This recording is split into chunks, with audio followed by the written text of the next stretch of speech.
Hey guys, what's up? I'm Greg, he's Q, together with Mr. Happy0121, and today we're going to try to do something a little different. We're going to attempt to turn this into this, the Mac and Cheeto. We have no clue what we're doing. We've never tried to do this before. After our review, looking at some other reviewers, it was a mixed bag of whether people like these or not, but the main thing that people said was they didn't get enough Cheeto. So you and I, having done many of these type of videos before, the how-to, we made like a Dorito and Mountain Dew pizza. We've made like Mountain Dew cake. We've done all kinds of weird things. We have a pretty good idea. We once made a Mountain Dew corn dog. Things like that.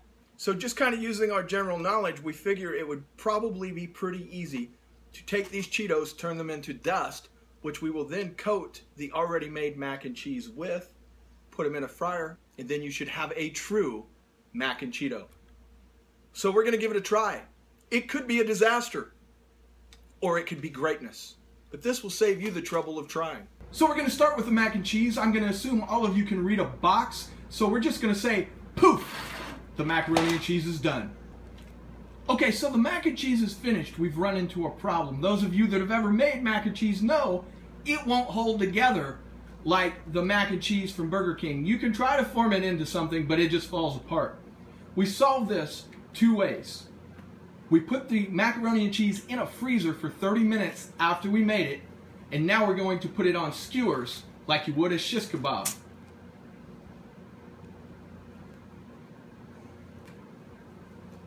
And there you go.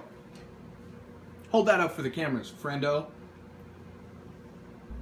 Okay, we have now put the macaroni on the skewers. Before we bread them, we're going to deep fry them.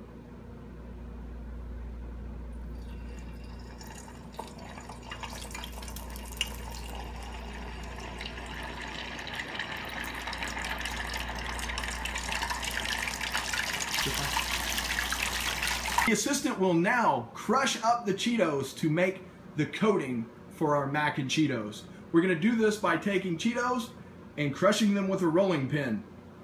Seems simple enough. Here we go.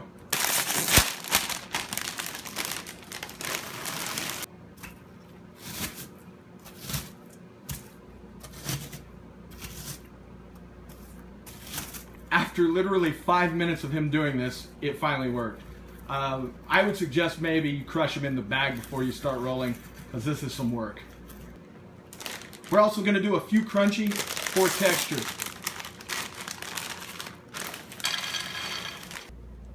Okay, we now have our Cheeto coating ready. We have our mac and cheese fried and on the stick. We're now going to add just a little bit of flour to help the cohesion of the coating that we're going to put on. In this case, we're actually going to use a little bit of chicken breading that we're going to put in with the Cheeto mix. I found that the chicken breading actually works a little better than regular flour.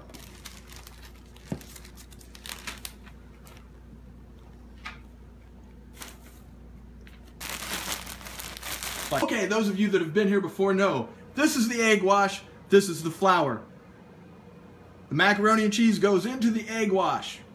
It then goes into the flour, which he is going to actually kind of sprinkle on top of it. The secret to making any coating stick is the double egg wash. Now, back into the egg wash. After the second egg washing, we are now going to put this into our breadcrumb solution, or Cheeto crumb solution, if you will. Okay, we're down to the last one. We've saved you the trouble of watching us do this multiple times.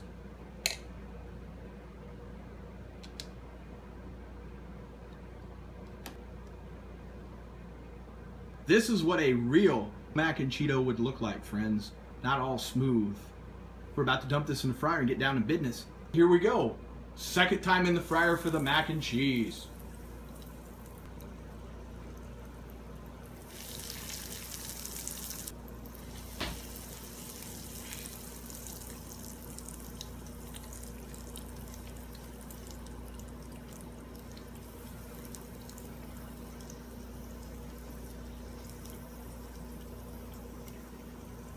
We're now removing the final mac and Cheeto, and we're going to do one more step before we eat them. For the final touch, Q used our slap chop to chop up just a few more Cheetos that he's now going to sprinkle over the top. And then we're going to see what we get. This is reality versus reality. This is the way ours looks. This is the way theirs looks. Of course, I guess we could have taken some of these and just rolled them around some flour and refried them and said we did it. But we actually did ours. We put the work in. So there's the reality. Now we're going to try it and see if it's any better, worse, or the same. So this was a lot more work than I thought it was going to be. The only way that we could pull this off was putting it on the skewers. We attempted several ways to get the mac and cheese to conform or stick together for us. To make it edible, we couldn't do it any way but the way that we're doing. So skewers it was. We put them on the skewers, put it in the freezer for about another 20 minutes. Then you saw the results. If you guys have a way to make the mac and cheese form that doesn't throw off the flavor by like putting in a lot of flour or something, put it in the comments below. Like anything you guys can come up with to improve on this, let us know. We may not make another video, but at least we'll have it to use at home, and maybe other people can take what you've taught us and we'll all learn together. All right, enough of this after school special stuff. Let's have a bite. Second bite. The main thing we set out to accomplish with this was, to me, this tasted more like a fried macaroni and cheese. They captured it really good, and I like the outer shell. But what I wasn't getting from it is a Cheeto mac and cheese flavor. That's what I felt it was missing. I straight up got mac and cheese.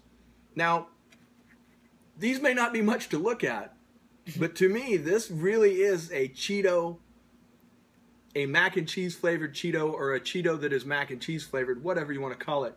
You can definitely taste the Cheeto in this. Definitely. We double fried the macaroni and cheese on the inside. That was a personal choice. You could have just put them on the skewer, rolled it around, and then did it that way, and it would have made the inside softer. The double fry for me gave it a different texture that I personally liked. I gave the mac and Cheeto from Burger King a 90. I give this a 90. No better, no worse. Just different. I'll agree with you. 90. It sounds good. There you go. Fairness, though. He gave the real thing a 99. I did. Hard to beat. We had some fun. I hope you guys did too. As always, don't forget to like, comment, and subscribe. You can find us on all social media. Just search Mr. Happy0121. We'll see you next time when we're going to do a food review. Until then, stay vigilant.